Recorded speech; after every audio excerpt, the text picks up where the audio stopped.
les droits de la femme à la reine. Madame, peu faite au langage que l'on tient au roi, je n'emploierai point d'adulation des courtisans pour vous faire hommage de cette singulière production. Mon but, madame, est de vous parler franchement. Je n'ai pas attendu pour m'exprimer ainsi l'époque de la liberté. Je me suis montrée avec la même énergie dans un temps où l'aveuglement des despotes punissait une si noble audace. Lorsque tout l'Empire vous accusait et vous rendait responsable de ces calamités, moi seule, dans un temps de trouble et d'orage, j'ai eu la force de prendre votre défense. Je n'ai jamais pu me persuader qu'une princesse, élevée au sein des grandeurs, eût tous les vices de la bassesse.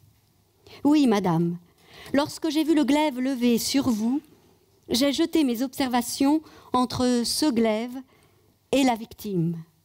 Mais aujourd'hui, que je vois qu'on observe de près la foule de mutins soudoyés et qu'elle est retenue par la crainte des lois, je vous dirai, madame, ce que je ne vous aurais pas dit alors. Si l'étranger porte le fer en France, vous n'êtes plus à mes yeux cette reine faussement inculpée, cette reine intéressante, mais une implacable ennemie des Français. Ah, madame, songez que vous êtes mère et épouse. Employez tout votre crédit pour le retour des princes. Ce crédit, si sagement appliqué, raffermit la couronne du père, la conserve au fils et vous réconcilie l'amour des Français. Cette digne négociation est le vrai devoir d'une reine. L'intrigue, la cabale, les projets sanguinaires précipiteraient votre chute si l'on pouvait vous soupçonner capable de semblables desseins. Qu'un plus noble emploi, madame, vous caractérise, excite votre ambition et fixe votre regard. Il n'appartient qu'à celle que le hasard a élevée à une place éminente de donner du poids à l'essor des droits de la femme et d'en accélérer le succès. Si vous étiez moins instruite, madame, je pourrais craindre que vos intérêts particuliers ne l'emportassent sur ceux de votre sexe. Vous aimez la gloire? Songez que les plus grands crimes s'immortalisent comme les plus grandes vertus. Mais quelle différence de célébrité dans les fastes de l'histoire! L'une est sans cesse prise pour exemple, et l'autre est éternellement l'exécration du genre humain. On ne vous fera jamais un crime de travailler à la restauration des mœurs, à donner à votre sexe toute la consistance dont il est susceptible. Cet ouvrage n'est pas le travail d'un jour, malheureusement pour le nouveau régime. Cette révolution ne s'opérera que quand toutes les femmes seront pénétrées de leur déplorable sort et des droits qu'elles ont perdus dans la société. Soutenez, madame, une si belle cause. Défendez ce sexe malheureux et vous aurez bientôt pour vous une moitié du royaume et le tiers au moins de l'autre. Voilà, madame, voilà par quel exploit vous devez vous signaler et employer votre crédit. Croyez-moi, madame, notre vie est bien peu de choses, surtout pour une reine, quand cette vie n'est pas embellie par l'amour des peuples et par les charmes éternels de la bienfaisance. S'il est vrai que les Français arment contre leur patrie toutes les puissances, pourquoi? Pour de frivoles prérogatives? Pour des chimères? Croyez, madame, si j'en juge par ce que je sens, le parti monarchique se détruira de lui-même, qu'il abandonnera tous les tyrans et tous les cœurs se rallieront autour de la patrie pour la défendre. Voilà, madame, voilà quels sont mes principes. En vous parlant de ma patrie, je perds de vue le but de cette dédicace. C'est ainsi que tout bon citoyen sacrifie sa gloire, ses intérêts, quand il n'a pour objet que ceux de son pays. Je suis, avec le plus profond respect, madame, votre très humble et très obéissante servante, de Gouges. Les droits de la femme. Homme, es-tu capable d'être juste? C'est une femme qui t'en fait la question. tu ne lui ôteras pas du moins ce droit. Dis-moi, qui t'a donné le souverain empire d'opprimer mon sexe? Ta force? Tes talents? Observe le Créateur dans sa sagesse. Parcours la nature dans toute sa grandeur, dont tu sembles vouloir te rapprocher, et donne-moi, si tu l'oses, l'exemple de cet empire tyrannique. Remonte aux animaux, consulte les éléments, étudie les végétaux, jette enfin un coup d'œil sur toutes les modifications de la matière organisée, et rends-toi à l'évidence quand je t'en offre les moyens. Cherche, fouille et distingue, si tu le peux, les sexes dans l'administration de la nature. Partout, tu les trouveras confondus. Partout, ils coopèrent avec un ensemble harmonieux à ce chef-d'œuvre immortel. L'homme seul s'est fagoté un principe de cette exception. Bizarre, aveugle, boursouflé de science et dégénéré, dans ce siècle lumière et de sagacité, dans l'ignorance la plus crasse. Il veut commander en despote sur un sexe qui a reçu toutes les facultés intellectuelles. Il prétend jouir de la Révolution et réclamer ses droits à l'égalité, pour ne rien dire de plus. Préambule aux déclarations des droits de la femme et de la citoyenne. Les mères, les filles, les sœurs, représentantes de la nation, demandent d'être constituées en Assemblée nationale. Considérant que l'ignorance, l'oubli ou le mépris des droits de la femme sont les seules causes des malheurs publics et de la corruption des gouvernements, ont résolu d'exposer dans une déclaration solennelle les droits naturels, inaliénables et sacrés de la femme, afin que cette déclaration constamment présente à tous les membres du corps social leur rappelle sans cesse leurs droits et leurs devoirs, afin que les actes du pouvoir des femmes et ceux du pouvoir des hommes, pouvant être à chaque instant comparés avec le but de toute institution politique, en soient plus respectés, afin que les réclamations des citoyennes, fondées désormais sur des principes simples et incontestables, tombent toujours au maintien de la constitution, des bonnes mœurs et au bonheur de tous. En conséquence, le sexe supérieur, en beauté comme en courage, dans les souffrances maternelles, reconnaît et déclare en présence et sous les auspices de l'être suprême les droits suivants de la femme et de la citoyenne. Article 1. La femme naît libre et demeure égale à l'homme en droit. Les distinctions sociales ne peuvent être fondées que sur l'utilité commune. Article 2. Le but de toute association politique est la conservation des droits naturels et imprescriptibles de la femme et de l'homme. Ces droits sont la liberté, la propriété, la sûreté et surtout la résistance à l'oppression. Article 3. Le principe de toute souveraineté réside essentiellement dans la nation, qui n'est que la réunion de la femme et de l'homme.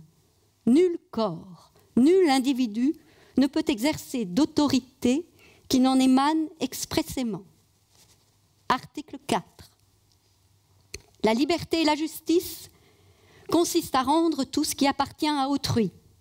Ainsi, l'exercice des droits naturels de la femme n'a de borne que la tyrannie perpétuelle que l'homme lui oppose. Ces bornes doivent être réformées par les droits de la nature et de la raison. Article 5. Les lois de la nature et de la raison défendent toute action nuisible à la société. Tout ce qui n'est pas défendu par ces lois sages et divines ne peut être empêché, et nul ne peut être contraint à faire ce qu'elle n'ordonne pas. Article 6. La loi doit être l'expression de la volonté générale. Toutes les citoyennes et citoyens doivent concourir personnellement ou par leurs représentants à sa formation. Elle doit être la même pour tous. Toutes les citoyennes et tous les citoyens, étant égaux à ses yeux, doivent être également admissibles à toute dignité, place et emploi public selon leur capacité et sans autre distinction que celle de leur vertu et de leur talent. Article 7. Nulle femme n'est exceptée. Elle est accusée, arrêtée et détenue dans les cas déterminés par la loi. Les femmes obéissent, comme les hommes, à cette loi rigoureuse. Article 8. La loi ne doit établir que des peines strictement et évidemment nécessaires, et nul ne peut être puni qu'en vertu d'une loi établie et promulguée antérieurement au délit et légalement appliquée aux femmes. Article 9.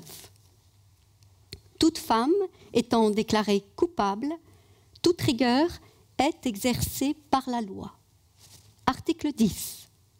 Nul ne doit être inquiété par ses opinions, même fondamentales. La femme a le droit de monter sur l'échafaud, elle doit avoir également celui de monter à la tribune, pourvu que ces manifestations ne troublent pas l'ordre public établi par la loi. Article 11. La libre communication des pensées et des opinions est un des droits les plus précieux de la femme, puisque cette liberté assure la légitimité des pères envers les enfants. Toute citoyenne peut donc dire librement « Je suis mère d'un enfant qui vous appartient » sans qu'un préjugé barbare la force à dissimuler la vérité, sauf à répondre de l'abus de cette liberté dans les cas déterminés par la loi. Article 12. La garantie des droits de la femme et de la citoyenne nécessite une utilité majeure. Cette garantie doit être instituée par l'avantage de tous et non pour l'utilité particulière de celle à qui elle est confiée. Article 13. Pour l'entretien de la force publique et pour les dépenses d'administration, les contributions de la femme et de l'homme sont égales. Elle a part à toutes les corvées, à toutes les tâches pénibles.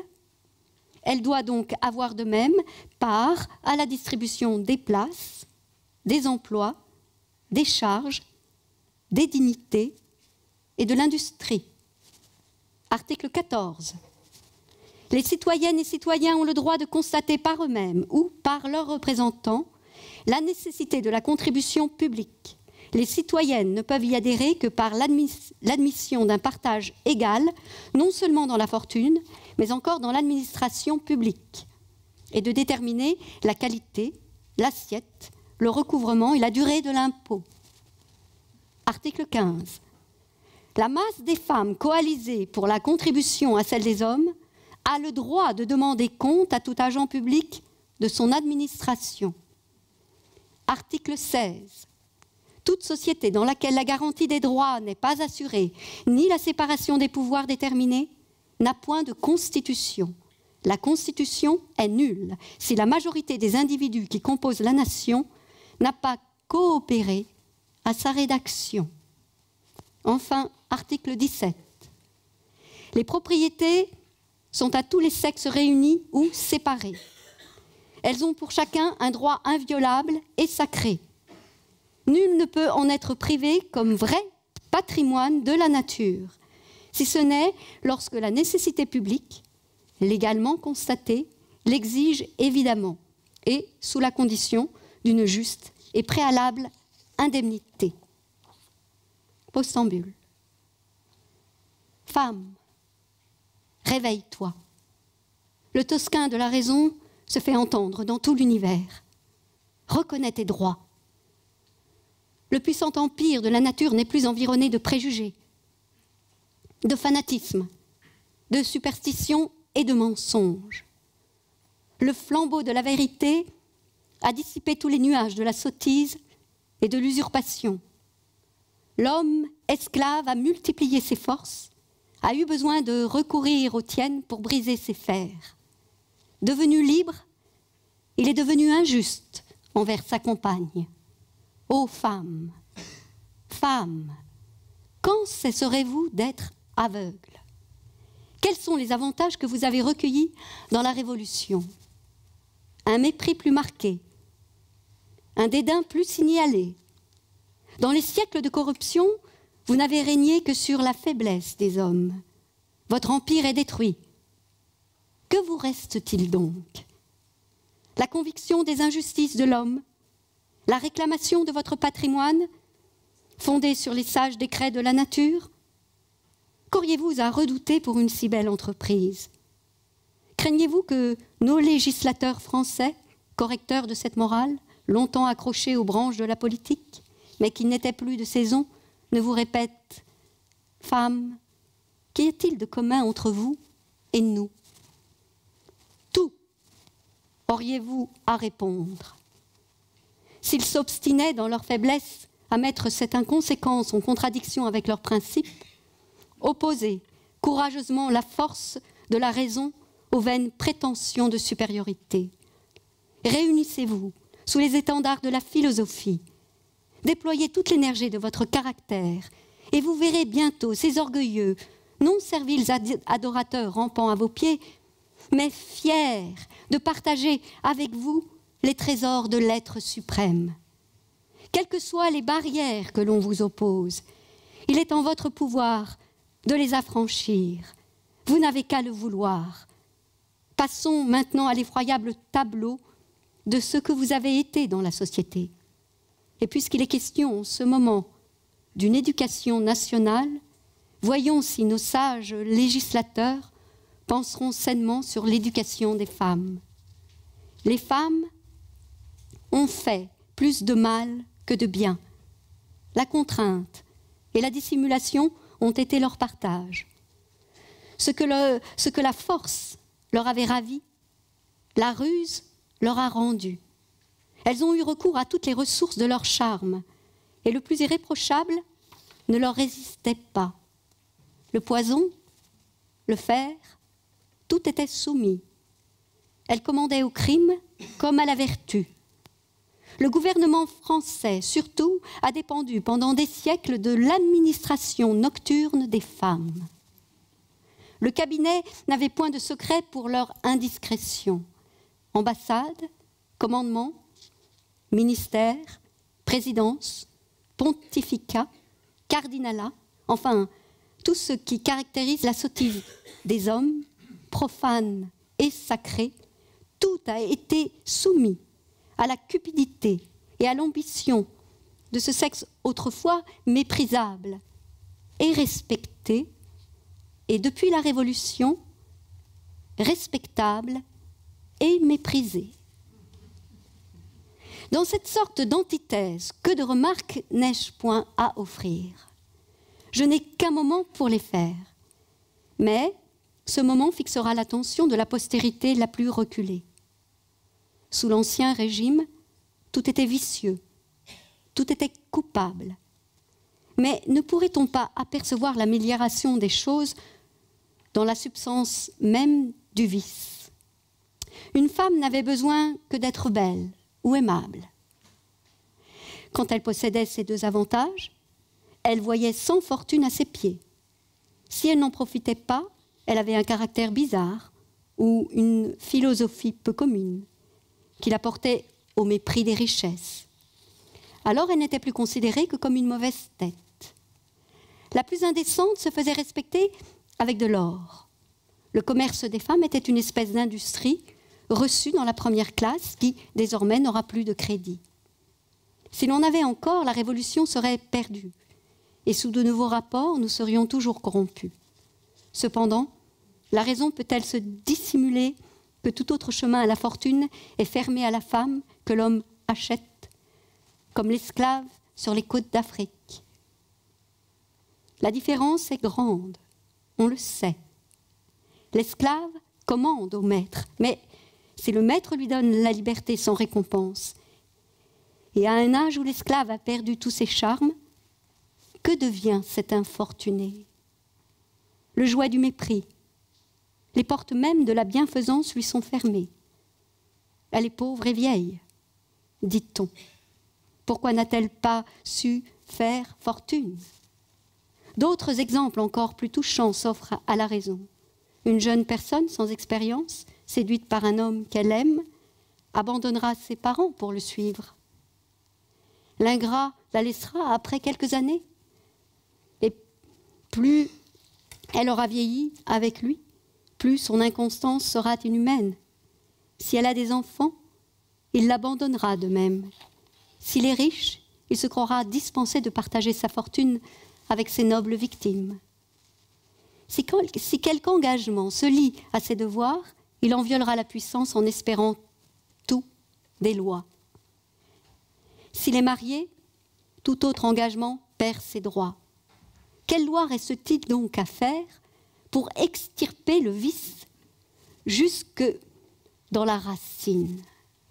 Celle du partage des fortunes entre les hommes et les femmes et de l'administration publique. On conçoit aisément que celle qui est née d'une famille riche gagne beaucoup avec l'égalité des partages. Mais celle qui est née d'une famille pauvre, avec du mérite et des vertus, quel est son lot? La pauvreté et l'opprobre? Si elle n'excelle pas précisément en musique ou en peinture, elle ne peut être admise à aucune fonction publique quand elle en aurait toute la capacité. Le mariage est le tombeau de la confiance et de l'amour. La femme mariée peut impunément donner des bâtards à son mari et la fortune qui ne leur appartient pas. Celle qui ne l'est pas n'a qu'un faible droit. Les lois anciennes et inhumaines lui refusaient ce droit sur le nom et sur le bien de leur père, pour ses enfants, et l'on n'a pas fait de nouvelles lois sur cette matière. Si tenter de donner à mon sexe une consistance honorable et juste est considéré dans ce moment comme un paradoxe de ma part et comme tenter l'impossible, je laisse aux hommes à venir la gloire de traiter cette matière. Mais en attendant, on peut la préparer par l'éducation nationale, par la restauration des mœurs et par les conventions conjugales.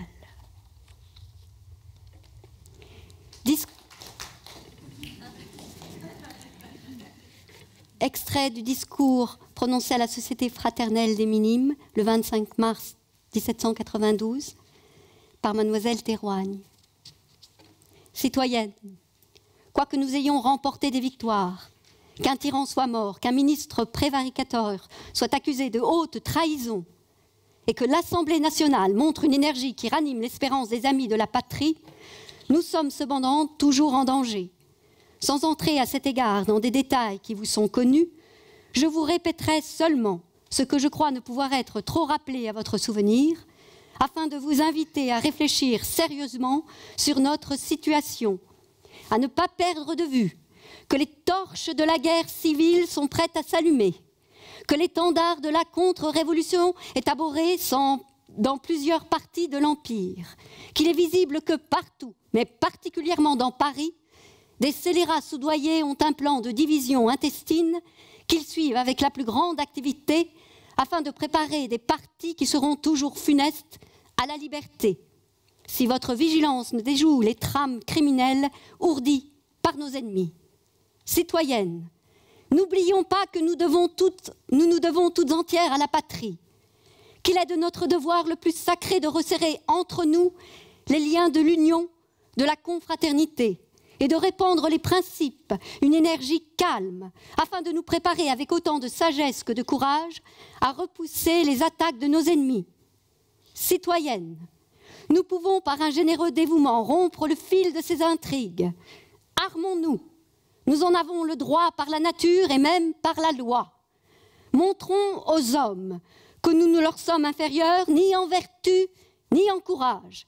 Montrons à l'Europe que les Françaises connaissent leurs droits et sont à la hauteur des lumières du XVIIIe siècle, en méprisant les préjugés qui, par cela seuls qu'ils sont préjugés, sont absurdes, souvent immoraux, en ce qu'ils nous font un crime des vertus.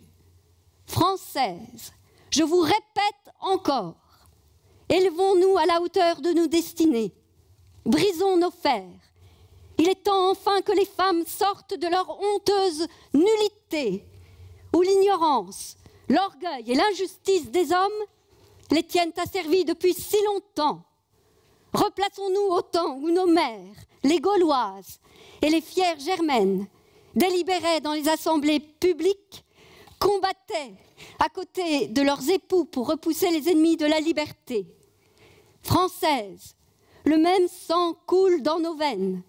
Ce que nous avons fait à Beauvais, à Versailles, les 5 et 6 octobre, et dans plusieurs autres circonstances importantes et décisives, prouvent que nous ne sommes pas étrangères aux sentiments magnanimes. Reprenons donc notre énergie, car si nous voulons conserver notre liberté, il faut que nous préparions à faire des choses les plus sublimes. Dans le moment actuel, à cause de la corruption des mœurs, elles nous paraîtront extraordinaires, peut-être même impossibles, mais bientôt, par l'effet des progrès de l'esprit public et des Lumières, elles ne seront plus pour nous que simples et faciles. Merci.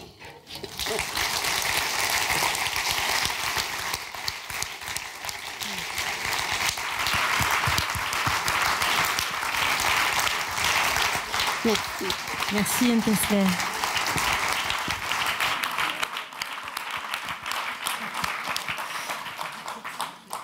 Merci Anne Kessler. Oui, c'est 2 femmes, 2 styles. Voilà, une lecture d'abord de la Déclaration des droits de la femme et de la citoyenne, écrite en 1791 par Olympe de Gouges, première lecture, suivie de ce discours énergique prononcé à la Société fraternelle des Minimes en mars 1792 par la révolutionnaire Mademoiselle Théroigne, également appelée Théroigne de Méricourt. Merci de votre présence. Nous allons poursuivre alors ces lectures d'Anne Kessler avec un moment de discussion autour de la figure d'Olympe de Gouges, de son texte, ce texte que vous venez d'entendre, qui est proposé au programme du baccalauréat de français. Je pense qu'il y a certains élèves dans la salle qui sont concernés. Donc écoutez bien, parce que c'est toujours ça de prix sur le temps que vous passerez sur ce texte. Voilà, il sera question d'Olympe, de son indépendance, de sa liberté, de son féminisme avant l'heure. Bonsoir Michel Perrault. Bonsoir. Alors, merci d'avoir une fois encore répondu à l'appel de la Comédie Française, puisque vous êtes déjà venu sur cette scène parler d'une autre femme qui vous est chère, George Sand. Voilà, l'année dernière, au moment où la Comédie Française jouait Gabriel. Vous cheminez depuis longtemps avec George Sand, vous cheminez depuis longtemps avec Olympe de Gouges en tant qu'historienne. Avant d'évoquer ce personnage ensemble, sur lequel vous avez écrit, tout comme sur George Sand, j'aimerais peut-être pour les jeunes spectatrices et spectateurs de cette salle revenir un peu sur vous, essayer de façon très synthétique de vous présenter, Michel Perrault. C'est le moment que vous n'allez pas aimer, voilà. Je vais essayer d'être courte, de faire court. Alors vous avez aimé la première phrase, l'une des grandes figures de la recherche en histoire contemporaine en France. Voilà. Vous êtes d'abord intéressé à la classe ouvrière, puis à la vie privée, la vie intime des gens, et puis à l'histoire des femmes. Sur ce sujet, vous êtes l'une des pionnières en France et ailleurs. Vous avez, entre autres, co-dirigé l'indispensable histoire des femmes en Occident avec votre camarade Georges Duby. Voilà, 5 tomes. Si mes souvenirs sont bons, je les ai tous lus, je dois le dire, à une certaine époque. Vous avez reçu un nombre certain de récompenses, de prix. Vous avez notamment eu le prix Femina, puisque vous êtes autrice d'un certain nombre d'ouvrages. Sur Olympe de Gouges, vous avez publié celui-ci, des femmes rebelles, Olympe de Gouges, mais aussi il est question de Flora Tristan et de George Sand. 3 portraits de femmes, 3 grandes voix du féminisme, de la lutte pour l'égalité et pour la liberté. Voilà, c'est fait, c'est passé, c'est bon. On va pouvoir commencer cette discussion. Et peut-être commencer par le commencement. Qui était Olympe de Gouges, née Marie Gouze? Michel Perrault. Olympe de Gouges est un personnage tout à fait extraordinaire dont le fil de la vie est très intéressant à suivre parce qu'à chaque fois, ça nous dit des choses sur les rapports hommes-femmes à son époque.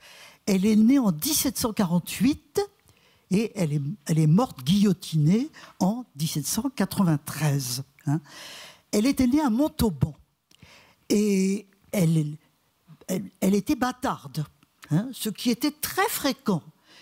c'est pas du tout étonnant.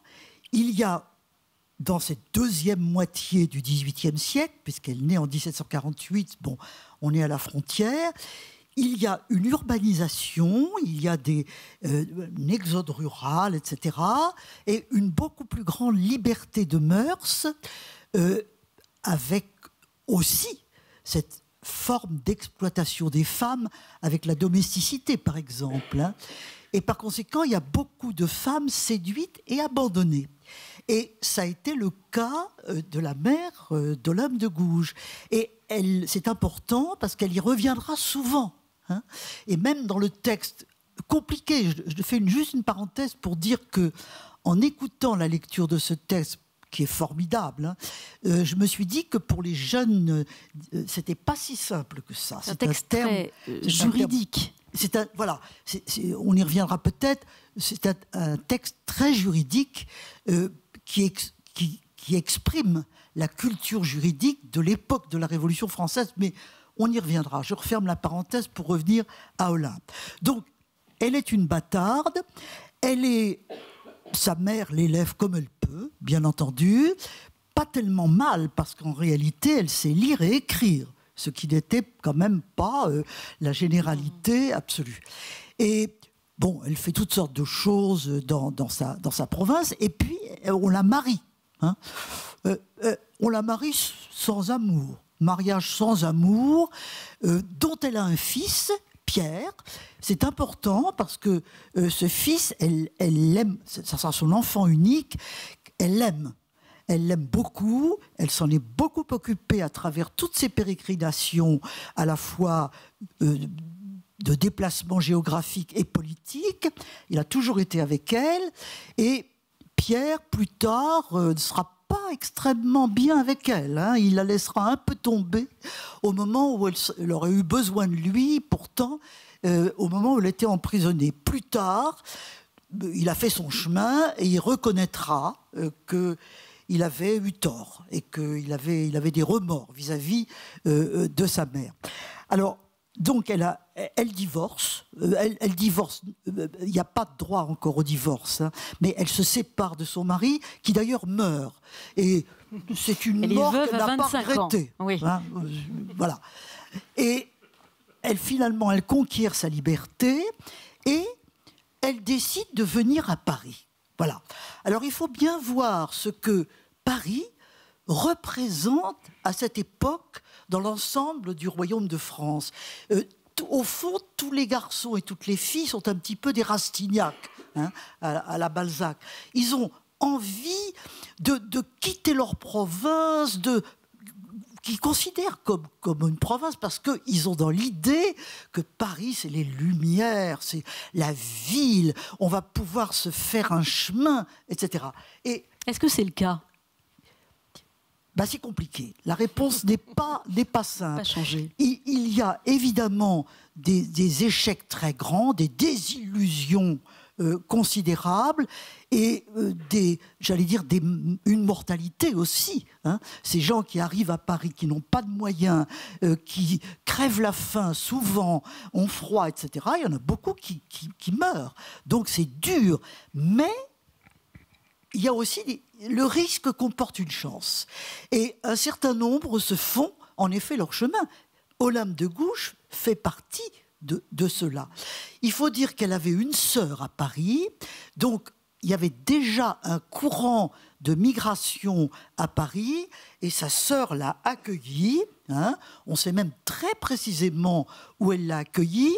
Elles ont habité toutes les deux rue Servandoni.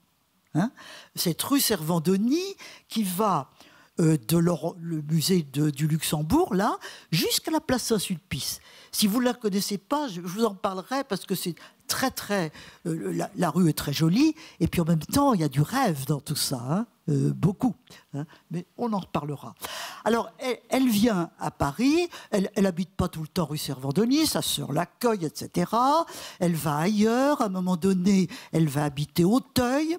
C'était moins cher à Auteuil qu'à Paris déjà. Enfin, il y avait une différence déjà entre le centre et la périphérie. Et à Auteuil, d'ailleurs, elle est très contente parce qu'il y a Condorcet qui habite là-bas. Hein. Alors évidemment, Condorcet n'était pas à cette époque ce que nous savons maintenant, mais Condorcet, qui était un scientifique, était un homme des Lumières. Hein. C'est un homme des Lumières qui ne rêvait que égalité des droits. On pourrait dire, évidemment, en employant un mot qui n'existait pas du tout à l'époque, que c'est un des premiers hommes féministes. Hein. Condorcet était pour l'égalité totale des droits. Est-ce qu'elle le fréquente? Est-ce qu'on sait si elle le fréquente? Oui, elle le fréquentait. Il y avait à Auteuil, justement, les Condorcet habitaient là à un moment donné. Ils avaient fait un salon. Voilà, la femme de Condorcet, Sophie de Condorcet, avait ouvert un salon et Olympe de Gouges a fréquenté ce salon. Hein. Elle connaissait par conséquent très bien les Condorcet et vraiment il y avait un milieu cultivé, oui, progressiste pourrait-on dire, qui rêvait de changer la société, d'avoir des droits, etc. Et ce qui est intéressant en effet, c'est que en l'occurrence, elle a un allié. Hein. Et quand elle fait ce texte qu'on a entendu lire tout à l'heure, c'est pas un texte anti-homme du tout, hein, du tout. Elle veut que les femmes aient les mêmes droits que les hommes, et Condorcet pensait absolument la même chose. Alors, il y a tout ça, et puis en même temps, elle est très active parce que elle est venue à Paris. Pourquoi? Pour aussi publier. Être une femme auteure et surtout être une femme de théâtre. Hein. Alors, ça, oui, c'est intéressant. Elle voulait être femme de lettres et dramaturge. En quoi, et vous expliquez que finalement c'était encore plus dur pour elle d'être dramaturge que d'être femme de lettres. Quel était l'enjeu du théâtre à l'époque? Elle a été plusieurs fois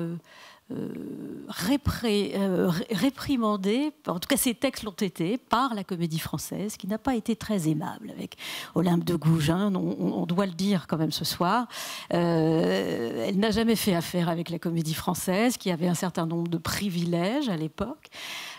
Pourquoi était-ce aussi important pour elle qui souhaitait rentrer en politique, hein, on peut utiliser ces termes même pour l'époque, de faire du théâtre et de faire jouer ses textes? C'est très original. C'est très original parce que les femmes étaient actrices, mais pas autrices. Hein, absolument. Et il était plus facile à une femme d'écrire un texte, un roman, un essai, etc. Il y avait quand même pas mal de femmes qui écrivaient déjà, mais au théâtre, c'est rarissime. Il y a des statistiques qui ont été faites, d'ailleurs, à cet égard, et je ne me souviens plus très très bien des chiffres, mais sur 2000 et quelques pièces jouées entre telle date et telle date, il y a 70 femmes. Voilà. Hein. Et encore, là-dedans, on englobe 70 autrices, dramaturges femmes. Comment? 70 dramaturges femmes. Voilà. Enfin, voilà. Sur très très peu. C'est moins de 0%. Hein. Et par conséquent, Olympe de Gouges est très originale de ce point de vue-là. Et elle veut vraiment franchir cette frontière. Elle dit, mais au fond, pourquoi est-ce que je n'écrirais pas une pièce de théâtre? Les femmes n'ont pas à être seulement actrices, elles peuvent écrire. Et aussi, elle se rendait compte de l'importance qu'était l'enjeu du théâtre, parce que le théâtre était quand même très populaire, entendons-nous bien. Tout le monde n'allait pas, les classes populaires n'allaient pas toutes au théâtre, mais elles y allaient quand même. C'était un moyen de diffusion des idées avec le poulailler, enfin, il y avait quand même beaucoup de choses de ce point de vue-là. Donc, écrire une pièce de théâtre, c'est parler au plus grand nombre. Hein. C'était tout à fait important. Et en plus de ça, elle voulait faire passer un certain nombre d'idées. Hein, parce que Olympe de Gouges n'est pas seulement progressiste pour les femmes, mais on pourrait dire qu'elle l'est d'abord pour les Noirs. Hein. Pour elle, ce qui était scandaleux, c'était l'esclavage des Noirs. Voilà. Et elle a écrit une pièce qui s'appelle Zahir et Mira, quelque chose comme ça. Zamora et Mirza, le Oui, renaufrage. Pardonnez-moi. Qui a été admise en lecture à la Comédie Française, mais jouée voilà. ailleurs. Voilà. Et alors, évidemment, quand elle propose ce texte à la Comédie Française, quand même, ce texte sur les Noirs, sur l'esclavage des Noirs, est-ce que ça va pas être trop compliqué à jouer? Donc, le refus des idées a été pour beaucoup aussi dans le refus de sa pièce. Et on l'a tout de suite tenu pour une espèce d'extravagante, là. Puis, enfin, quoi, une femme écrire une pièce de théâtre. Et en plus sur les Noirs. Hein, c'était une hardiesse vraiment tout à fait considérable. Et vous avez parlé du refus de la Comédie Française. On sait à peu près comment les choses se sont passées. Les femmes de la Comédie Française ont été les plus féroces, il faut bien le dire. Pourquoi ? Parce qu'elles avaient franchi un obstacle, elles étaient actrices, c'était quand même déjà difficile, c'était pas mal. Hein. Si on fait alliance avec cette espèce de folle-là, et ces noirs, et tout ça, ça va nous retomber sur le dos. Hein. Donc non, on ne veut pas de ça. Et par conséquent, c'est vrai qu'elle a été très seule de ce point de vue-là. On l'a sait autodidacte. Par quels moyens a-t-elle accédé à la connaissance des conceptions nouvelles de son époque, à l'écriture qu'elle pratiquait assidûment, mais un peu... Voilà, de façon hétéroclite, avec un style tout à fait personnel. Par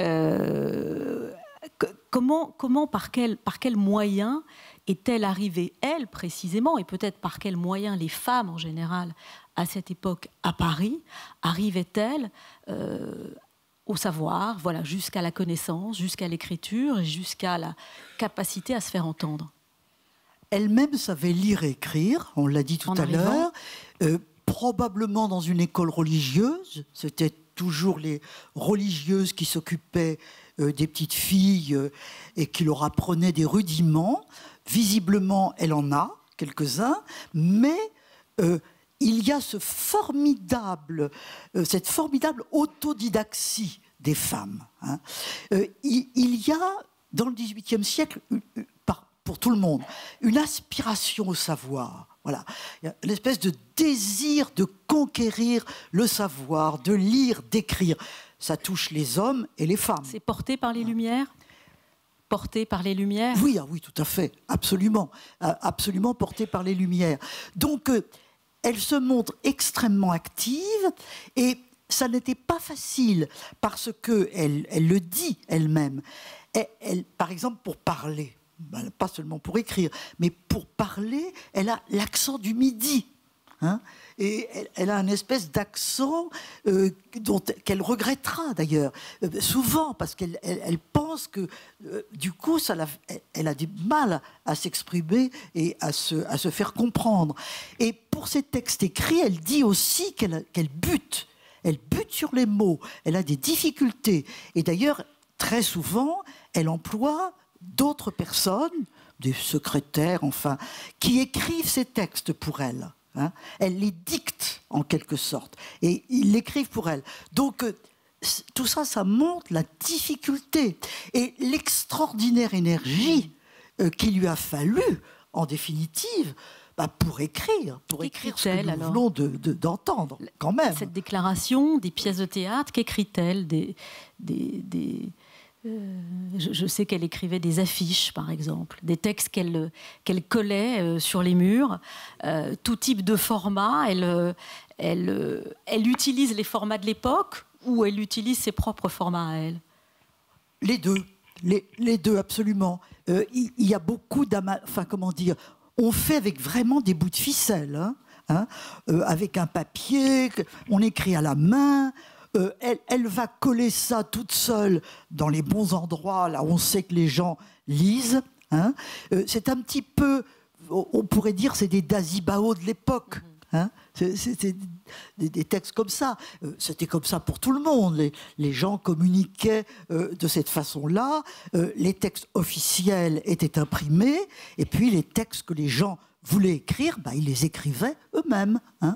Et voilà tout ce qu'elles faisaient pour se faire entendre et comprendre. Il faut dire aussi que la Révolution française, cette période de la Révolution, a été un formidable moment de prise de parole et de prise d'écriture. Les gens avaient tous envie de dire leurs mots. Alors attention, voyons bien qu'il s'agit des villes. Hein. Le monde des campagnes, qui est quand même 90% de la population, il faut bien le voir, 85 peut-être, hein, est un petit peu en dehors, même si la Révolution est tout à fait connue dans les campagnes. Mais enfin, imaginez une paysanne, elle sait peut-être des choses, mais enfin, elle est quand même bien loin de ça. Hein. Bon, donc, n'exagérons pas, voyons que ça concerne les villes, surtout, et évidemment Paris surtout, même si dans beaucoup d'autres villes, des choses analogues ont existé. Mais elle est au cœur de ça. Paris joue, dites-vous, un rôle essentiel dans le développement de ses idées, dans le développement de sa personnalité, dans la prise en main de son combat. Le Paris de l'époque, vous l'avez en partie décrit, mais crée ces réseaux auxquels ont accès les femmes. Elles y ont accès, les loges franc-maçonniques, elles y ont accès, les clubs littéraires, elles y ont accès, les tribunes politiques, elles y ont accès, mais on a un peu le sentiment qu'elles y ont accès en tant qu'observatrices, pas encore en tant qu'actrices. Racontez-nous ce Paris de la rue Servandoni, alors, justement. Ce Paris de la rue Servandoni et de tout ce quartier, c'était des quartiers extrêmement vivants, avec, en effet, à cette époque, des fondations de clubs, d'associations et de clubs de femmes, hein, à l'époque de la Révolution. Avant la Révolution, cette deuxième moitié du XVIIIe, par exemple, que Olympe de Gouges connaît quand elle arrive à Paris, c'est une société assez effervescente. Il y avait une période de prospérité économique relative, naturellement, tout le monde n'en profitait pas, etc. Mais il y a quand même un mouvement de croissance de l'économie, de l'échange, du commerce et des idées intellectuelles. Et c'est assez foisonnant tout cela. Et c'est vrai que les femmes qui peuvent essayent de s'y glisser. Hein. Et Olympe de Gouges, d'ailleurs, dans son texte, dit, dans la deuxième partie du texte, plus tard quand vous le relirez, vous verrez, elle dit un petit peu, au fond, que avant la Révolution, les femmes avaient quand même conquis des choses et que la Révolution, en les excluant de la politique, et on va certainement y revenir, c'est comme si elle leur retirait des droits. Hein. C'est comme si on était passé d'un informel dans lequel les femmes pouvaient se glisser à un formel plus réglementé dont elles étaient en quelque sorte exclues. Ça, elle le dit. Ça, la Révolution française leur a apporté des choses, en tout cas sur la sphère privée. Il y a eu de nettes améliorations. Le divorce, l'égalité des sexes dans l'héritage, je crois. Oui. C'est sur le politique que ça se gâte. Vous dites quand même, elles étaient présentes, elles jouaient un rôle, surtout lorsqu'elles étaient jolies. Alors, il y a quand même, ça questionne. Qu'est-ce que vous entendez par cela ? Alors, je voudrais d'abord revenir sur les droits. Hein. Il faut bien voir que la Révolution française n'est pas nulle pour les femmes, quand même. Il ne faut pas exagérer à ça. La Révolution française a fait, comme vous venez de le dire à l'instant, des réformes civiles. Hein. En effet, la reconnaissance des enfants naturels. Tous ces bâtards, hein, dont on a parlé à l'instant, ils sont reconnus. Hein, c'est très important. C'est très, très important. Le consentement dans le mariage. Le mariage est un acte consenti, ce que disait déjà la religion catholique. Hein. Mais là, ça devient un acte civil. Et dans cet acte civil, il faut qu'il y ait un accord des deux. Hein. Autre chose, l'égalité des deux sexes dans l'héritage. Hein. Ça, c'est une révolution. Parce que sous l'Ancien Régime, le droit est régi par ce qu'on appelait les coutumes. C'est-à-dire qu'il y avait une coutume parisienne, une coutume languedocienne, enfin, c'était par région, une coutume normande qui était très, très importante. Et toutes ces coutumes, avec des variantes, évidemment, il n'en est pas question d'ici, d'entrer là-dedans ici, étaient très inégales. Toutes. Il y avait une formidable inégalité entre les hommes et les femmes du point de vue des biens et de l'héritage. La Révolution française dit égalité des garçons et des filles, des hommes et des femmes du point de vue de l'héritage. Et puis, on l'a dit peut-être déjà, la Révolution reconnaît le droit au divorce. Et elle reconnaît même le droit au divorce par consentement mutuel. Hein, c'est-à-dire que si un homme et une femme décident de se séparer, eh bien, ils le peuvent. C'est très important. Hein, et par conséquent, la Révolution française, c'est quand même, de ce point de vue-là, des droits conquis. Que Napoléon, à partir de 1801, va supprimer, mais complètement. Le macho, c'est lui. Hein, mais vraiment, vraiment macho. Le Code civil Napoléon est un monument du patriarcat. Ce n'est pas notre sujet ce soir, mais il y aurait vraiment beaucoup à dire là-dessus. Ce n'est pas la Révolution française, c'est vraiment différent. Par contre, et vous venez de le dire, là où la Révolution française exclut les femmes, et c'est évidemment le gros problème qui explique la déclaration de l'âme de gauche, ce sont les droits politiques. La politique, c'est le sommet de la sphère publique. Il y a le privé, il y a le public. Et dans le public, au sommet, il y a la politique. La politique, c'est la décision. C'est l'art de la décision. C'est très important. Ça ne peut être, aux yeux des révolutionnaires eux-mêmes, que les hommes. Il y a les femmes, mais non. Mais les femmes, d'ailleurs, ils vont le dire quelquefois, les uns de manière catégorique, les autres avec beaucoup de fleurs. Les femmes ont beaucoup mieux à faire que la politique, n'est-ce pas ? Et elles ont leur famille, elles ont les enfants, elles ont tout ça. Et certains diront, mais c'est même beaucoup plus important que la politique. Ils n'en pensaient peut-être pas moins, mais enfin, voilà.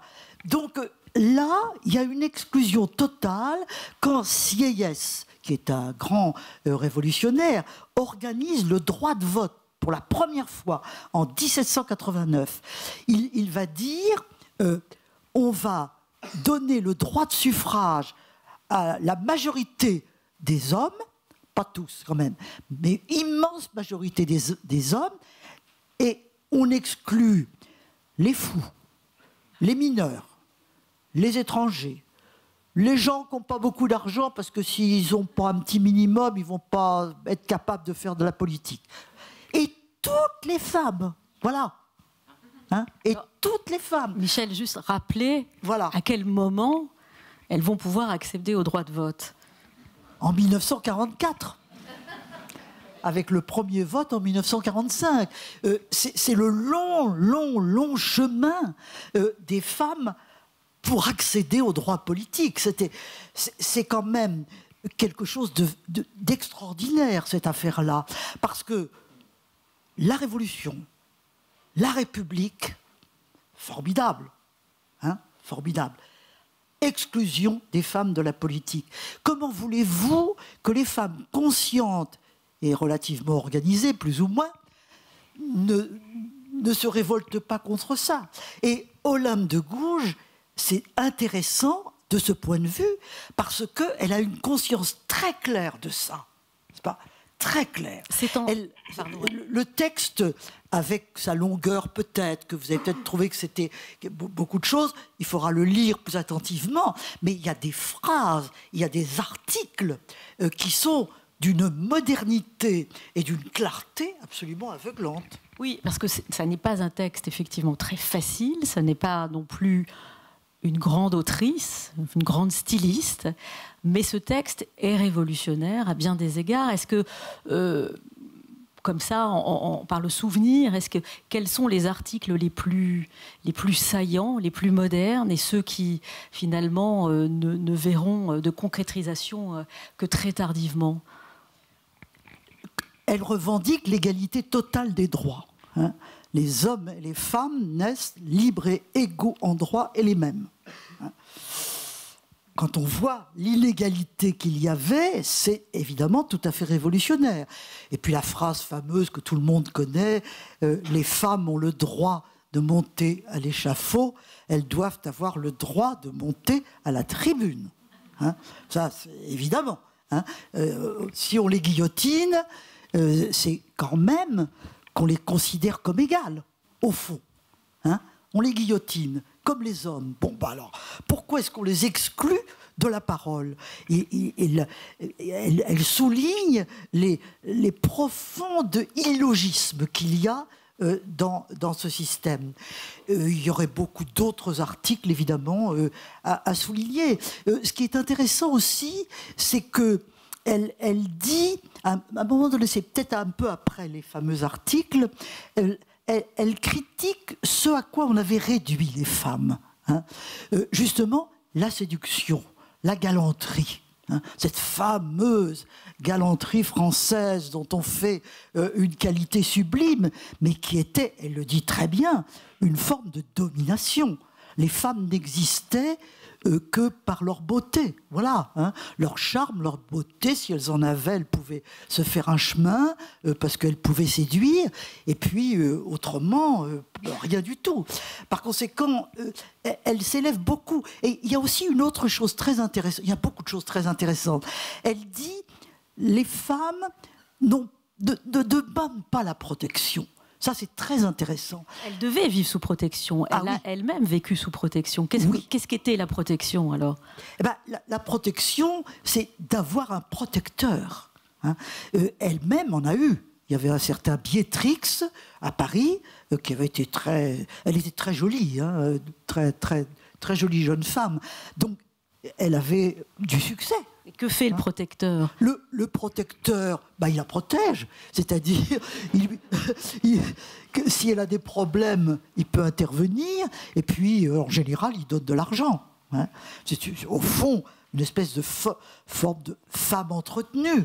À la limite, on pourrait dire prostitution, encore que c'est pas la même chose tout de même. Parce qu'une femme entretenue, elle a un homme. Voilà, qui la protège. Et elle s'élève très fortement contre cela. Elle dit, mais c'est la source de l'inégalité des femmes. Et on les a élevées comme ça. On les a élevées comme ça. On leur a dit qu'elles devaient être comme ça.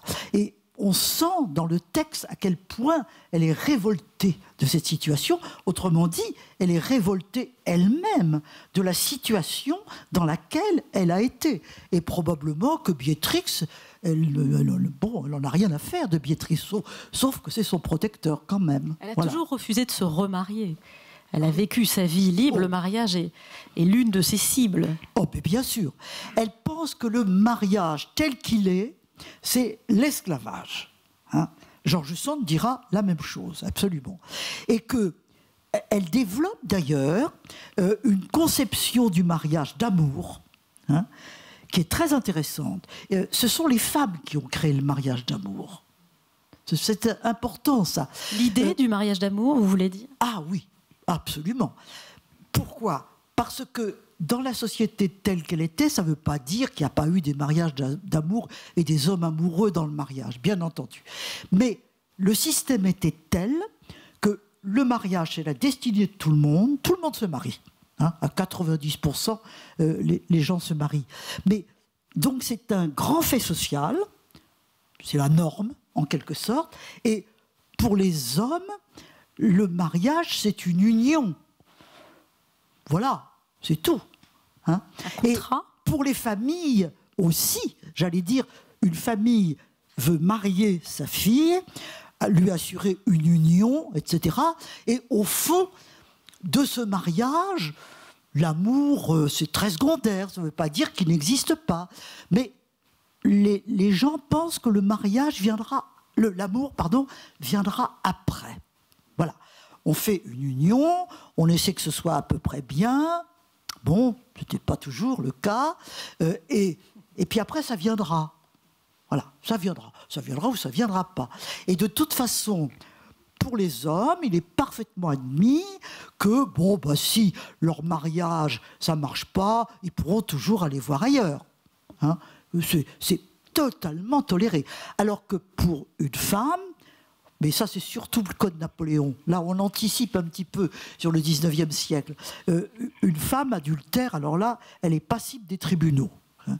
Mais ça c'est le code Napoléon, ça sera encore pire que la Révolution. Mais le mariage, institution sociale, très importante, extrêmement importante, ce n'est pas l'amour. C'est éventuellement l'amour. Et il y a, au XVIIIe siècle notamment, de la part des femmes, une revendication de l'amour. Pourquoi ? Mais parce que les femmes sont plus contraintes que les hommes. Hein, dans cette union. Elles sont dans leur maison, leur foyer, leur famille. Ça ne veut pas dire qu'elles n'aient pas des amours. Bien entendu qu'elles en ont eu. Et elles en ont eu certainement. Mais c'est plus difficile. Et elles sont plus condamnées. Elles le seront encore davantage, encore une fois, au 19e qu'au 18e, qui est un petit peu plus libéral et libertin de ce point de vue. Mais du coup, il y a de la part des femmes cette revendication de l'amour dans le mariage, qui est une histoire tout à fait intéressante, qui a été écrite d'ailleurs. Hein. André Burguière a fait un très beau livre là-dessus. Il est question, on a entendu un texte de Mademoiselle Théroigne de Méricourt, une révolutionnaire, donc lue par Anne Kessler. Son parcours politique fut différent, celui d'Olympe de Gouges, qui était plus royaliste, militait pour une monarchie parlementaire, tandis que Théroigne était une amazone révolutionnaire. Elles subirent toutes deux, même si leur parcours et leurs idées étaient différentes, les mêmes attaques, les mêmes insultes. On leur a fait payer cher leur engagement respectif. Elles étaient notamment taxées d'hystériques. Hein. La fameuse hystérie féminine, un terme que l'on retrouve beaucoup dans les écrits de l'époque et dans les écrits masculins, qui s'en prenaient à ces deux personnalités différentes, clivantes. L'hystérie, c'est un sujet qui a traversé les âges de l'histoire des femmes. Oui, on va venir à l'hystérie, mais la comparaison Théroigne Olympe serait très intéressante. On n'a pas beaucoup le temps de le faire, mais Théroigne, une des choses très intéressantes de Théroigne, c'est la revendication des armes. Hein. Ce qu'elle revendique, on l'a entendu dans le texte, enfin peut-être vous ne l'avez pas remarqué, mais elle est beaucoup plus guerrière. Voilà. D'ailleurs, elle avait fondé un groupe des Amazones. Hein, les Amazones qui s'habillaient militairement le plus possible, qui portaient des armes, et elle revendiquait le droit de faire la guerre, ce que Olympe ne revendique pas tellement. C'était tout à fait différent. Et Théroigne est très intéressante de ce point de vue. C'est quelque chose encore. Les armes étant justement, c'est une frontière. C'est une frontière. Les femmes vont exceptionnellement à l'armée et en se travestissant. Il y avait des femmes qui voulaient aller à l'armée. Alors du coup, il fallait qu'elles s'habillent en homme. Il ne fallait surtout pas qu'on s'aperçoive qu'elles étaient des femmes, même si on pouvait le tolérer de temps en temps. Et Théroigne, justement, sur ce terrain-là, elle revendique le droit aux armes, à faire la guerre, en définitive. Encore une fois, c'est une chose qu'Olympe avait assez peu abordée. Alors, l'hystérie. Ces femmes sont considérées, ces femmes comme Olympe, comme Théroigne, peut-être encore plus Théroigne, hein, parce que Théroigne, on l'a tout de suite traitée de folle, elle a été internée, elle est morte d'ailleurs en 1817, hein, elle n'a pas été guillotinée, elle a été internée, elle est morte dans un internat, à la Salpêtrière, plus ou moins. Voilà.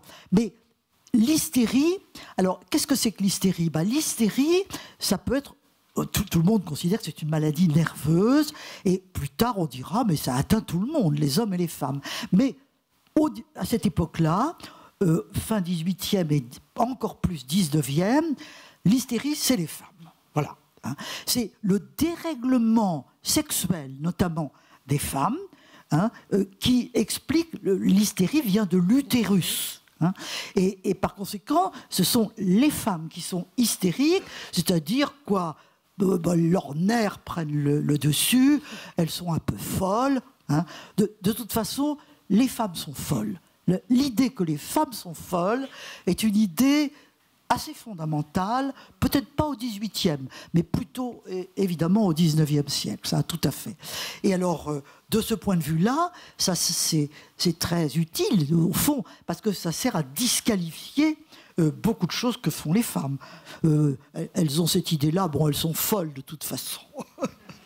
Alors, surtout la revendication de la politique. Hein. La politique et les armes, oui. L'impudente Olympe de Gouges est arrêtée en juillet 1793, donc à peu près 2 ans après l'écriture de cette déclaration des droits de la femme et de la citoyenne. Elle est mise en prison. Que lui reproche-t-on exactement, Michel Perrault ? On lui reproche plusieurs choses. D'abord, on lui fait des reproches proprement politiques. Olympe de Gouges n'a pas été guillotinée uniquement pour cette déclaration que nous avons entendue, mais parce qu'à une époque où les montagnards, c'est-à-dire Robespierre, Saint-Just, etc., dominaient la Révolution, elle était girondine. Hein, elle était pas du tout montagnarde. Elle était girondine, c'est-à-dire au fond une révolutionnaire beaucoup plus modérée, partisane d'une monarchie constitutionnelle, hein, où le roi pourrait parfaitement subsister. D'ailleurs, vous avez peut-être remarqué qu'elle adresse sa déclaration à la reine. Hein. Comment voulez-vous que les Jacobins acceptent cela ? Ils ont guillotiné le roi et la reine, hein, et par conséquent aboli la royauté avant même, naturellement, de guillotiner le roi et la reine. Donc, il y a d'abord ce reproche politique. Elle l'avait en quelque sorte aggravé, ce reproche politique, en se déclarant pour Dumouriez. Alors Dumouriez est un général révolutionnaire et on accusait, les Jacobins accusaient Dumouriez d'avoir trahi. Hein, d'avoir plus ou moins comploté avec les ennemis de l'étranger, ce qui est peut-être à moitié vrai, c'est assez obscur. Et on reprochait à Olympe de Gouges d'avoir trahi, en définitive. Donc il ne faut pas minimiser le rôle proprement politique de l'arrestation d'Olympe de Gouges et le fait qu'elle ait été guillotinée. Mais bien entendu, cette déclaration que nous venons d'entendre lui a été imputée. Hein. Et Chaumette, qui était le procureur général du tribunal révolutionnaire, dit « Cette femme, Olympe de Gouges, est impudente, Olympe de Gouges, qui a oublié les devoirs de son sexe. » Vraiment, cette virago, cette femme-homme, dit-il. Voilà, une femme-homme, absolument. C'est-à-dire une femme qui veut prendre la nature des hommes, la place des hommes, le rôle des hommes, une virago. Voilà. Et il ne faut pas oublier que les hommes de la Révolution française, ce sont des hommes imprégnés de la pensée de Rousseau. Elle-même est rousseauiste. Elle aussi, elle aimait beaucoup Rousseau. La nature, beaucoup, le contrat beaucoup. social. Et dans l'idée rousseauiste, il y a l'idée de nature. D'ailleurs, le mot nature revient à plusieurs reprises dans la déclaration. Et dans l'idée de nature, il y a aussi l'idée de différence des sexes. Hein. Il y a des hommes, il y a des femmes. La nature, c'est comme ça. Hein. Et par conséquent, il faut respecter cette différence des sexes. Les révolutionnaires, tous ces hommes que nous admirons pour leur action politique, etc., sur ce point, étaient profondément, nous considérons maintenant, mais ce n'étaient pas les idées de l'époque, ils sont profondément séparatistes entre les sexes. Il y a un sexe masculin qui est supérieur, qui est fait pour la politique, la création, etc. Il y a les femmes, etc., la famille, les enfants, et tout ça. En les respectant. Hein, en les respectant. Ça peut être un accent nouveau et un accent extrêmement rousseauiste, en effet. Mais avec l'idée d'une séparation qui n'a peut-être jamais été aussi forte que c'était peut-être moins fort au XVIIIe, parce que justement là, avec l'idée du droit, de la raison, qu'on va fonder dans le droit, le fameux importance du droit qui fait qu'elle éprouve le besoin de faire une déclaration des droits, ça donne encore plus de force à ces idées courantes de la séparation des sexes. Là, on la codifie, on l'organise, et on pense même qu'on va aller vers la démocratie en séparant rigoureusement le public et le privé. Le public, les hommes, le privé, les femmes, sous le contrôle des hommes. Ça, c'est surtout Napoléon qui le dira. Et la société pourra fonctionner comme ça. On cherchait d'autres fondements à la société. Mais dans cette réflexion sur les fondements de la société, on donne encore plus de pouvoir impérieux par la loi à la séparation des sexes. Et elle le sent très bien. Alors je vais citer quelques mots de Pierre-Gaspard Chaumette, le procureur dont vous évoquiez la figure tout à l'heure. Il s'adresse aux femmes, donc le jour de l'exécution d'Olympe de Gouges. Rappelez-vous cette virago, cette femme homme, l'impudente Olympe de Gouges, qui la première institua des sociétés de femmes, qui abandonna les soins de son ménage, voulut politiquer et commis des crimes. Vous sentirez, dit-il aux femmes, que nous ne serez intéressantes et dignes d'estime que lorsque vous serez ce que la nature a voulu que vous fussiez. Nous voulons que les femmes soient respectées, c'est pourquoi nous les forcerons à se respecter elles-mêmes. Voilà. Elle n'a pas complètement gagné son combat, Olympe de Gouges, en 1793.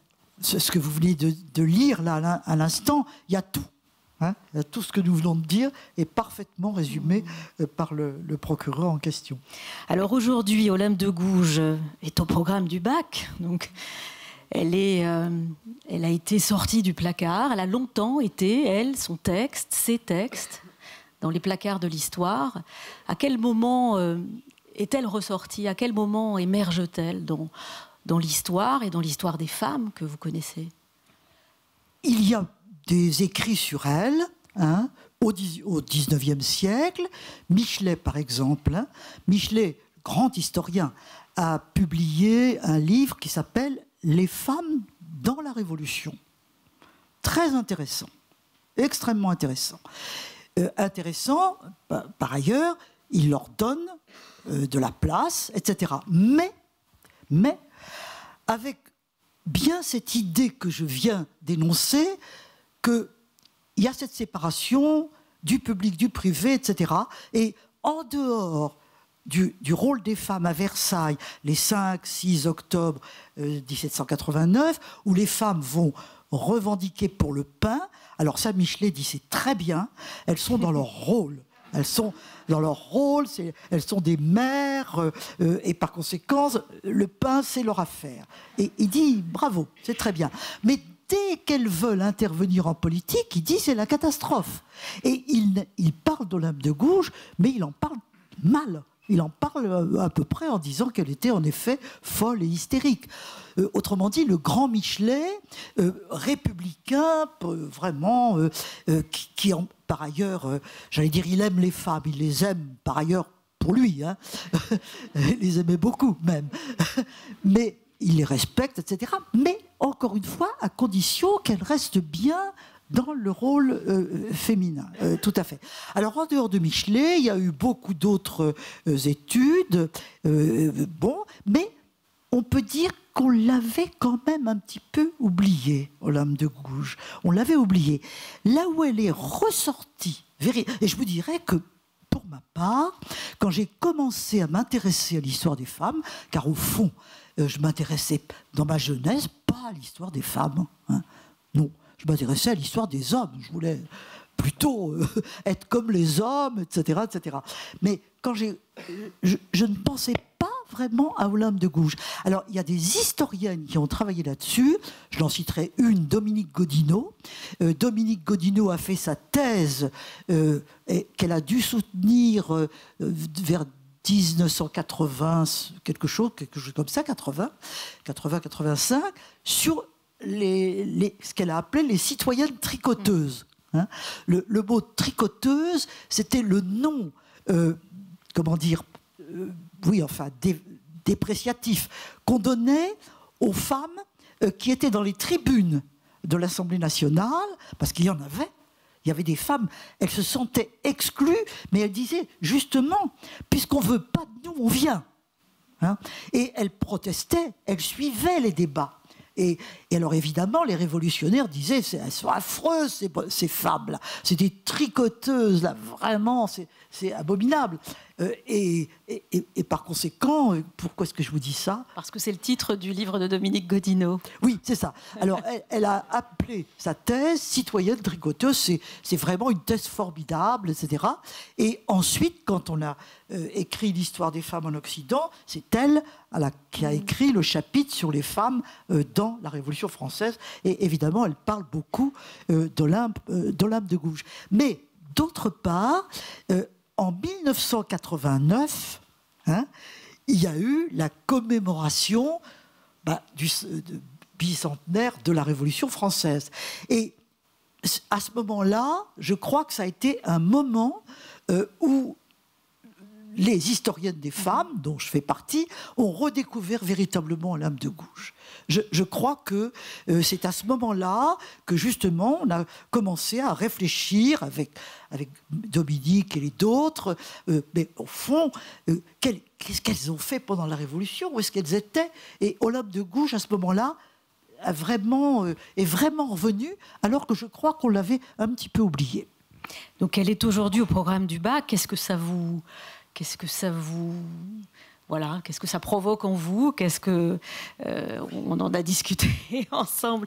Vous m'avez dit c'est formidable, mais en quoi l'étude d'un texte âpre, c'est un texte difficile aujourd'hui, un texte terriblement moderne. En quoi est-il intéressant pour des jeunes gens de 16 ans?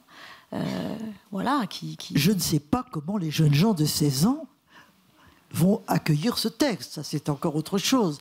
Mais sur le plan de l'évolution, disons, des idées, des enseignements, c'est une date, franchement.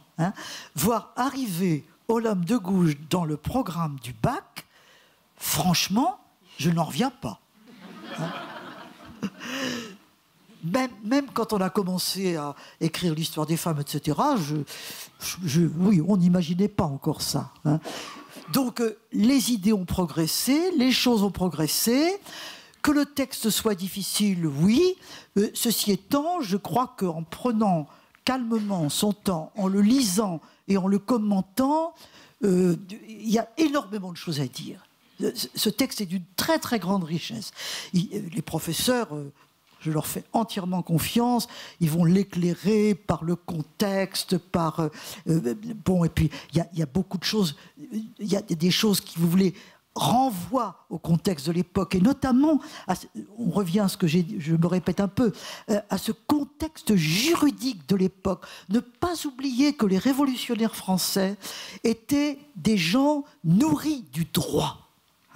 Ils étaient nourris du droit. Il y a à l'Assemblée nationale, enfin dans les États généraux,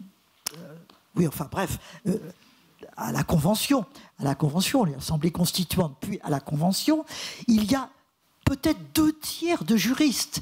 Il y avait des avocats, il y avait des légistes, etc. Et c'était évidemment très important, puisqu'il s'agissait de reconstruire complètement le droit, de faire un droit moderne. Et par conséquent, on comprend bien pourquoi c'est important.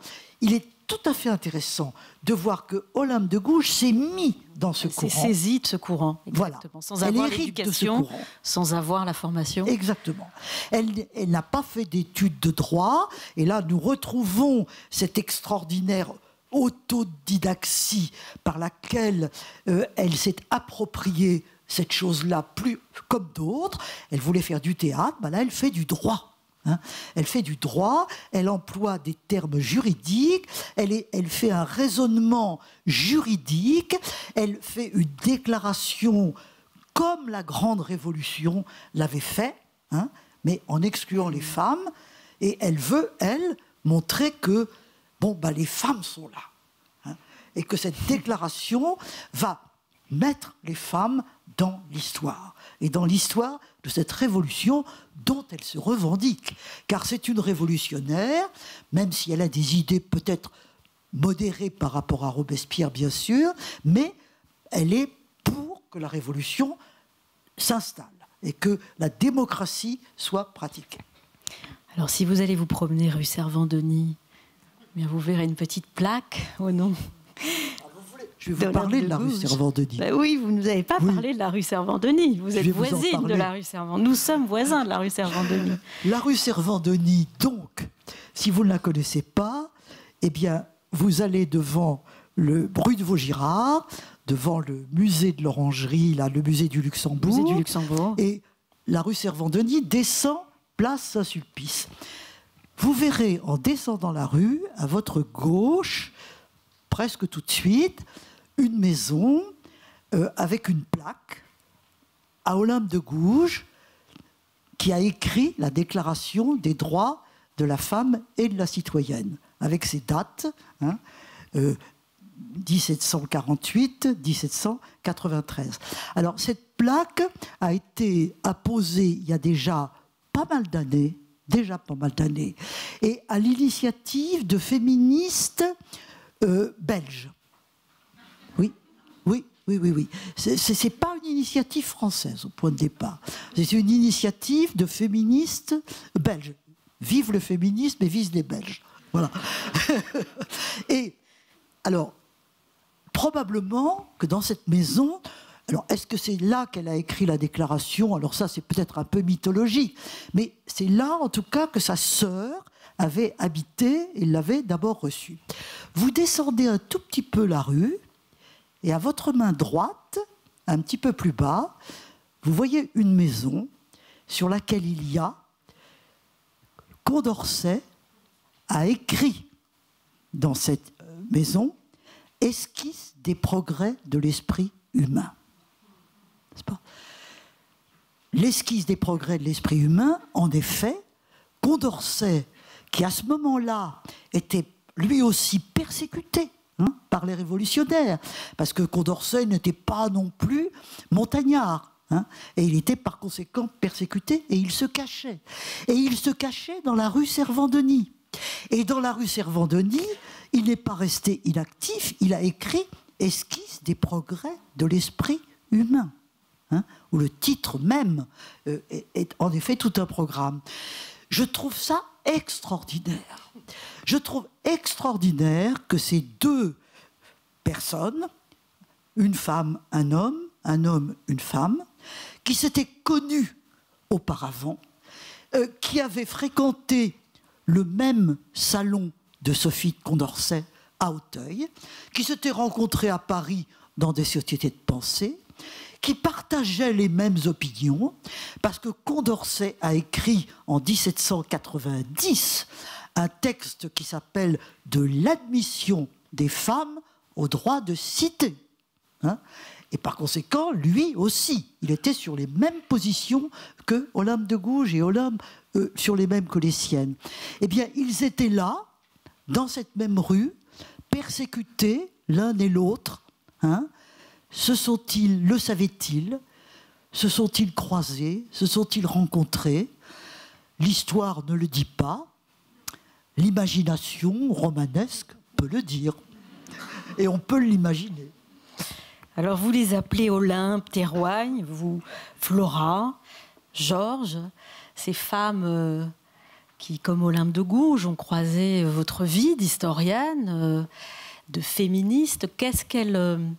Comment cheminez-vous avec elles aujourd'hui encore, Michel Perrault? Toutes ces femmes que vous avez étudiées, analysées, comprises ou pas? Oui. D'abord, premièrement, je le redis, je ne me suis pas intéressée à elle tout le temps. À la vérité, ce n'était pas mon sujet principal. Je m'intéressais à beaucoup d'autres choses. Donc je les ai découvertes. Je les ai découvertes en contribuant parfois à les faire découvrir, mais avec ce mouvement des historiennes qui s'enracinent dans les années 70. dans les années 70 et après, il y a le mouvement de libération des femmes. Hein. J'y participe à la base, comme une militante de base. Mais je me dis à ce moment-là, ayant déjà fait pas mal de choses du point de vue soutenu ma thèse, etc., et enseignant déjà à Jussieu, je me dis, mais qu'est-ce que je raconte sur les femmes? Rien. Rien. Est-ce que je ne devrais pas? Est-ce que ça ne serait pas... C'est bien de militer, c'est très bien d'aller dans la rue, mais est-ce que ça ne serait pas quand même intéressant d'en parler en histoire? Et alors, on a commencé comme ça, on a fait à plusieurs, avec Fabienne Bock qui vient de décéder. Je voudrais la saluer parce qu'elle est morte il y a 2-3 jours, et bon, c'est bien, enfin, vous ne la connaissez pas peut-être. Et Pauline Schmitt, à nous trois, on a fait un cours « Les femmes ont-elles une histoire ?» Voilà. Et alors, tout ça, ça se passait à Paris, mais il y avait la même chose, c'est un mouvement collectif à Toulouse, à Aix-Marseille, Knimeller par exemple. Et il y a eu à ce moment-là un mouvement qui a créé en quelque sorte l'histoire des femmes. Bien entendu, attention, il ne s'agit pas d'être une historienne féministe. Hein. On est féministe, mais on est historienne. Et l'histoire, c'est sérieux. Hein. C'est-à-dire qu'il ne s'agit pas de dire les femmes ont raison, etc., on va prendre notre revanche. Non, pas du tout. Il s'agit de comprendre cette dimension essentielle de l'histoire, qui sont quand même les rapports entre les hommes et les femmes. C'est quand même un sujet. Hein. C'est quand même un grand sujet. Et un grand sujet qui était certes abordé par les anthropologues, Claude Lévi-Strauss, Françoise Héritier, par exemple, hein, le grand livre de Françoise Héritier, Masculin, féminin, la pensée de la différence, etc. Mais pas par les historiens, ou très peu. J'ai parlé de Michelet tout à l'heure, donc il y a quand même des historiens qui s'en sont intéressés, mais toujours avec cette idée qu'on a développée tout à l'heure. Donc, il s'agissait de partir à la découverte de ces femmes, hein, de ces femmes. Alors, évidemment, on va commencer par prendre les femmes un peu connues déjà. Hein, bien sûr. Pourquoi est-ce que ces femmes qui ont joué un rôle, Olympe de Gouges, tout de même, hein, pourquoi est-ce qu'on n'en parle pas? George Sand, pourquoi est-ce qu'on la relègue aux auteurs féminins, un petit peu douceâtres, etc. Elle a eu une vie. Pourquoi on en fait simplement l'amante de Musset, Chopin? Elle a eu une autre vie. Autrement dit, ces femmes connues, mal connues, souvent traitées d'hystériques, de ceci, de cela, les découvrir elles. Donc, c'est vrai que l'on commence, évidemment, par ces femmes connues. Mais après, le désir profond des historiens, des historiennes et des historiens, car il y a eu des historiens, nos complices, qui ont travaillé avec nous, c'est aussi de faire l'histoire de toutes les femmes. Hein, de toutes les femmes. C'est pourquoi, quand l'historien, l'éditeur italien Laterza nous avait proposé, par la médiation de Georges Duby, d'écrire une storia della donna, une histoire de la femme, nous avions dit non. La femme, nous, on ne sait pas ce que c'est. Hein, on connaît les femmes. Voilà. Et avec justement ce désir de faire entrer toutes les femmes dans l'histoire, de les retrouver dans leur singularité, de travailler sur une paysanne. Qu'est-ce que c'était qu'être une paysanne au 19e? Qu'est-ce que c'était qu'être modiste, par exemple, etc. Enfin bon, de prendre, certes, les femmes historiques, singulières, et il faut le faire, c'est très très important, mais aussi d'élargir à l'ensemble des femmes. Merci Michel Perrault, merci beaucoup. C'est le moment des questions, si vous en avez. C'est là où il faut être un peu courageux. On les prend de court, là. Je peux donner mon micro. Ah, alors, Mathilde va vous donner mon micro. Non, on va... Tiens.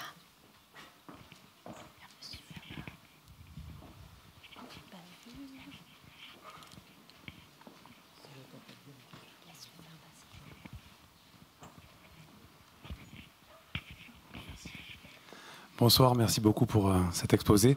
Vous avez parlé de l'intégration un petit peu, de la participation de Olympe de Gouges en franc-maçonnerie. Est-ce que vous pourriez nous en dire un petit peu plus?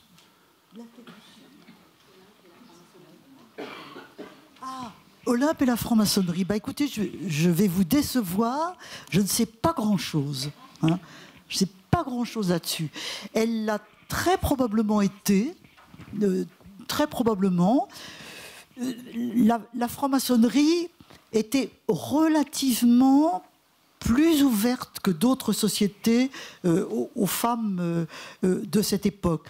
Il y a plutôt eu... C'était plus compliqué au 19e. Finalement, c'est un petit peu ce que je vous disais tout à l'heure. Au 19e, il y a eu un raidissement des rapports hommes-femmes dans l'organisation de la société, et c'est devenu plus compliqué. Mais enfin, ça s'est fait quand même. Et il y a eu des loges féminines, en particulier. Mais ce que je vous dis là, c'est pas très intéressant, parce que je ne sais pas grand-chose.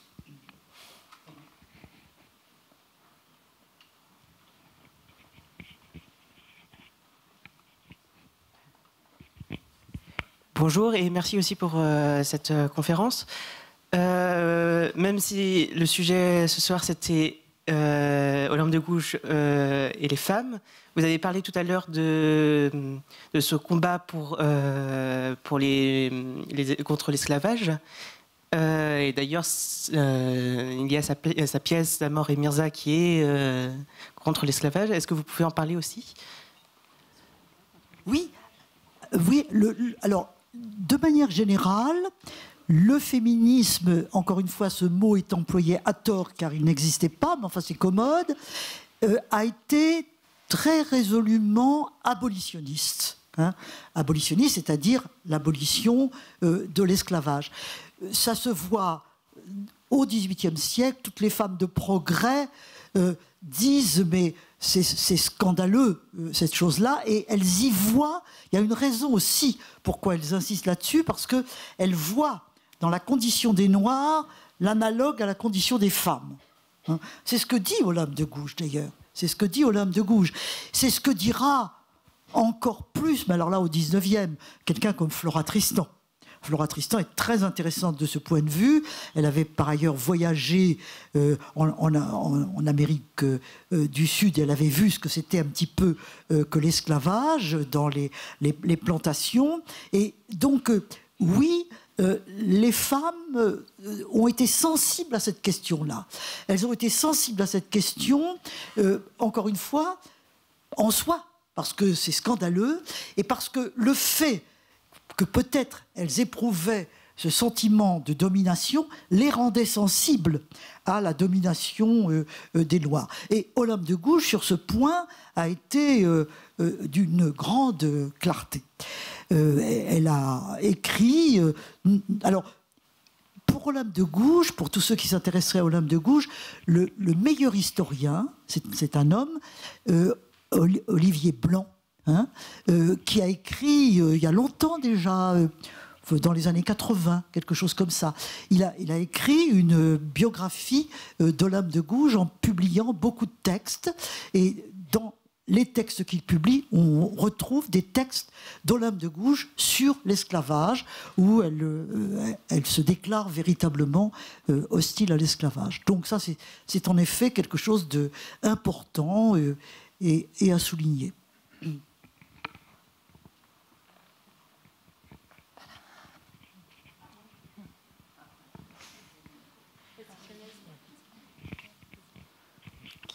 Levez votre main pour que je vous vois bien. Voilà.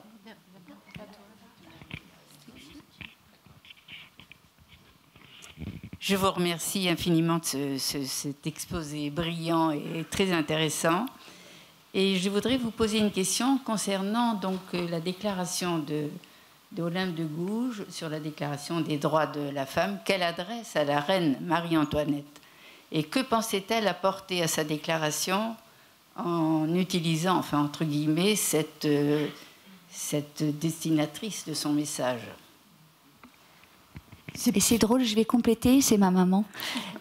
Pourquoi est-ce qu'elle s'adresse à la reine? Est-ce qu'elle pensait que la reine précisément allait avoir une oreille, ou est-ce que la reine avait montré des signes favorables aux femmes jusque-là? On ne peut pas dire ça. On ne peut pas dire que Marie-Antoinette avait manipulé. D'ailleurs, ça n'a pas beaucoup de sens dans son époque, etc. Non, non. C'est un petit peu mystérieux quand même, ça. Hein. On se dit qu'elle aurait peut-être pu s'abstenir de ça.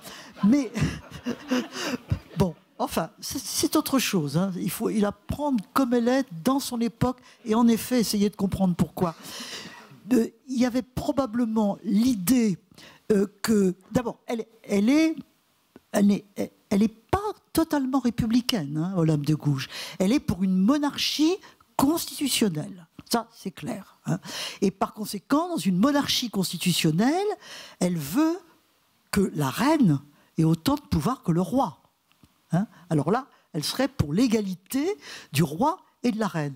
En s'adressant à la reine, elle pense qu'elle lui confère une position de pouvoir, une position politique, étant donné qu'elle voit l'avenir à travers une monarchie constitutionnelle, elle ne va pas s'adresser au roi. Hein, le roi, c'est un homme qui va maintenir ce pouvoir. Elle s'adresse donc à la reine. Et j'imagine même qu'elle a dû se penser comme féministe, enfin comme femme émancipée, qui s'adresse dans le pouvoir à la femme, hein, à la reine. Je pense que c'est probablement là la raison fondamentale. Hein, parce que à l'époque où, et d'autre part, Marie-Antoinette était évidemment emprisonnée. Hein, elle était malheureuse. Donc c'est un pari sur l'avenir que fait Olympe de Gouges, un pari complètement fou. Mais en même temps, étant donné sa position politique, elle pense probablement qu'il est courageux de manifester son empathie pour cette femme malheureuse, encore une fois, qu'elle verrait volontiers au pouvoir, puisqu'elle souhaite une monarchie constitutionnelle. Vous allez me dire que c'est compliqué. Ben oui, c'est compliqué.